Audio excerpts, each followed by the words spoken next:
Türkmenistan'ın İçeri İşleri Ministrliğinin düzümünde arasalaş işleri geçirilýär. Prezident Gurbanuly Berdimuhammedow ikinji gün hökümet we Döwlet Howpsuzlyk Geňeşiniň bilelikdäki göçme mejlisini geçirip İçeri İşleri Ministri İskender Mulikowy wezipesinden boşatdy.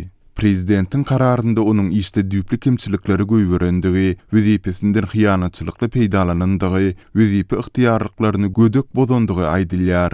Mulikow, siz öňüňizde anandan gullugy ýolbaşlyk etmekde işlen döwüňiz en sevmemli düýpli kemçiliklere ýol berdiňiz. Gulluk ýagdaýyndan hyýanatçylykly peýdalanmaňyz. Muň üçin men size baryp onu kerek, ýani onu da bir käşler aglan etdim. Öňe siz mundan hem netije çykarmadyňyz. General-leytenant Mulikowyň harby çynny polisiýanyň maýory derejesine çelinip eteldildi. Ol döwlet ýylgylarynyň ählisinden mahrum edildi. Türkmen mediasynyň maglumatyna görä, İçeri İşleri Ministrini işinden boşatmak we täze İçeri İşleri Ministrini bellemek hakynda mejlisiň razylygy alınıpdyr. İçeri İşleri Ministri wezipesine Mehmethan Çakiýew bellenildi. Ol öň ministrler kabinetiniň başlygynyň ornbasary wezipesinde işleýärdi. Döwlet baş tutany ýolbaşçylary ýeni bir gezek korrupsiýa we paraxorluga garşy berk görüşiň alınıp baryljakdygyny duýdurdy. Korrupsiýa we paraxorluk esasynda iş kesitlenenleriň günäsiniň geçilmeýändigini bellidi. Bu görüşiň çäginde adatça bolşaly döwlet telewizionyasy toý kerweninde köçe düzgünlerini bozandygy aýdylýan sürüjileriň aglap edýän towgalaryny görkezdi. Baş prokuror Batyr Attaýewiň hasabynda aýdylmagyna görä, Mulikow korrupsiýa faktlaryny, mysal üçin ýol gözegçilik polisiýasynyň işgärleri Azat Saparowyň, Kerimoğlu Çariýewiň, Guwanç Meredowyň we beýlekleriň para almagyna göz ýumupdyr. Geçirilen bağları işlerin netijesinde polisiýanyň ýol gözegçilik gulunyň käbir işgärleriniň raýatlardan para alyp gelenlikleri hem ýüze çykarly. Para alan polisiýa işgärleri video kameranyň öňünde tow etdiler. Şeýle-de telewizionyada toý kerweninde köçe hereketiniň düzgünlerini bozan sürüjileriň administrativ jogapkärçiligi çekilendigi habar berildi. Soňky döwürde adat bolşaly olar kameranyň öňünde aglap tow etdiler. Mulikowyň işden aýrylmagy biraz öň 25 ýyl azatlykdan mahrum edilen telekeçi Çara Gulowyň işi bilen hem baglanşdyryldy. Ol Gulowyň Aşgabat pasport stolunyň başlygynyň ornbasary bolup işlän garandaşy Didar Murat Muhammedowyň Gulowyň eden işleri barada hukuk goraýjy organlara habar bermezligine göz ýumupdyr. Azatlyk radiosynyň habarçysy dün, ýagny 1-nji oktyabr güni irden İçeri İşleri Ministri İskender Mulikowyň sürüjüsi Maksat Amanowyň tutuk edilendigini tasdiklamagy başardy. Habarçy Amanowyň il içinde Satır ady bilen hem tanalýandygyny belledi. Azatlyk radiosynyň habarçysy Mulikowyň sürüjüsiniň tutuk astyna alynmagynyň ýakynda Aşgabatly ýeri telekeçi Çara Gulowyň we Ozalky Sowda we Daşary ykdysady aragatnaşyklar ministri Amandurdy Isanowyň tutuk edilmegi bilen baglydygyny aýdýar. Bu ýagdaýlardan habarly çeşmeleriň habarçymyza aýtmagyna görä, geçen aý tutuk edilen Çara Gulowyň İçeri İşleri Ministri bilen ýakyn gatnaşyklar bolupdyr. Gulowyň Mulikowyň biznes bähwitlerini dolandyrandygy hem aýdylýar. Mulikowyň sürüjüsi bolsa bu bähwitleri ýola goýmakda möhüm rol oýnapdyr. Azatlyk radiosynyň habarçysy Mulikowyň biznes bähwitlerini ençeme restoranyň, kafedir dükanlaryň girendigini aýtdy. Häzirki wagt Okean restorany, Ayperi kafesi, Türk Nygmatlary kafesi konfiskasiýa edildi. Bularyň ählisini Gulow dolandyrýardy. Gözegçiligi bolsa Mulikowyň sürüjüsi amala asyrýardy diýip habarçymyz öz çeşmelerine salgylanyp maglumat berdi. Mundan başga da Maksat Amanow türli meseleler boýunça üçünji taraplary bilen ministriň arasynda araçy höküminde hereket edýärdi diýip habarçymyz ýagdaýlardan habarly çeşmäniň sözlerini getirdi. Azatlyk radiosynyň habarçylary İçeri İşleri Ministrligindäki arasalaş işleriniň İskender Mulikow bilen beýleki täsirli güýç edarasynyň, ýagny Milli Howpsuzlyk Ministrliginiň ministri Ýaýlym Berdiýew bilen täsir urundaky bäsleşliginiň netijesinde dörendigini çaklaýarlar. Azatlyk radiosynyň çeşmeleri 44 ýaşly Mulikowyň 2017-nji ýyldan bäri wezipesinden meýletin gitmekçi bolandygyny, bu arada azyndan bir gezek prezident Gurbanuly Berdimuhammedowdan haýys edendigini, emma soňkynyň muny ret edendigini aýdýarlar. Azatlyk radiosynyň çeşmeleri Mulikowa prezidentiň ýakyn garandaşlarynyň hataryndan biriniň howandarlyk edendigini hem nykdýarlar. Mulikow 2009-njy ýyldan bäri İçeri İşleri Ministrliginiň başlygy wezipesinde işleýärdi.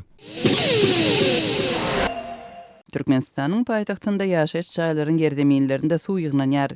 Azatlyk radiosynyň Aşgabatdaky habarçylarynyň söýlerine görä, ýerdeminlerdäki suw zerarly ýaşaýan çaýlarda we olaryň töwereginde ýakymsyz is döräpdir. Möjekler köpelipdir. Üstesine elektrik simleriň sanynyň çykmak howpy ýüze çykypdyr. Şäheriň merkezindäki köp öýli ýaşaýan çaýlaryň ençimesinde şolsan Alişer Navaý we Kemine köçeleriniň ugrunda ýerleşýän binalarda turwalardan suw akýar we ýerdeminlere suw ýygnanýar.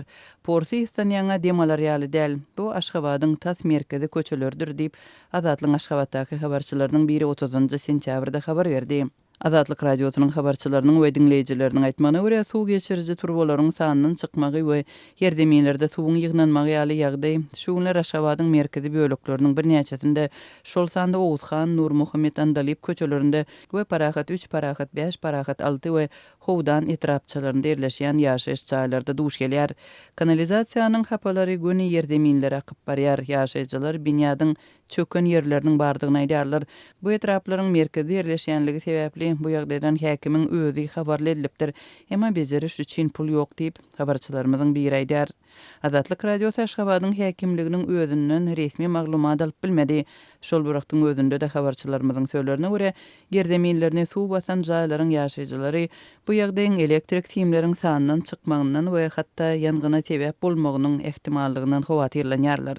Üstesine ýaşaýjylar ýerdeminlerde ýygnanan suw sebäpli ýakymsyz isden hem möjekleriň köpelmeginden ejir çekerler. Bayramçylygyň öň ýany bu jaýlaryň ýüz tarapyny renklediler. Emma porsi isiň derdinden olaryň golayyndan geçer ýaly däl. Ýaşaýjylar siňekden hem şikaýet edýärler. Beceriş işgärleri çağrylanda olar kanalizasiýany doly çalışmalydygyny aýdýarlar diýip Aşgabatdaky habarçymyz gurrun berdi. Aşgabatyň ýaşaýan çaýlarynyň ýerdeminlerindäki çyýglyk sebäpli soňky aýlarda ýerli ýaşaýjylar möjekleriň we gemirjileriň öňgörüli we edilmedik möçberde köpelenligine şaýat boldular.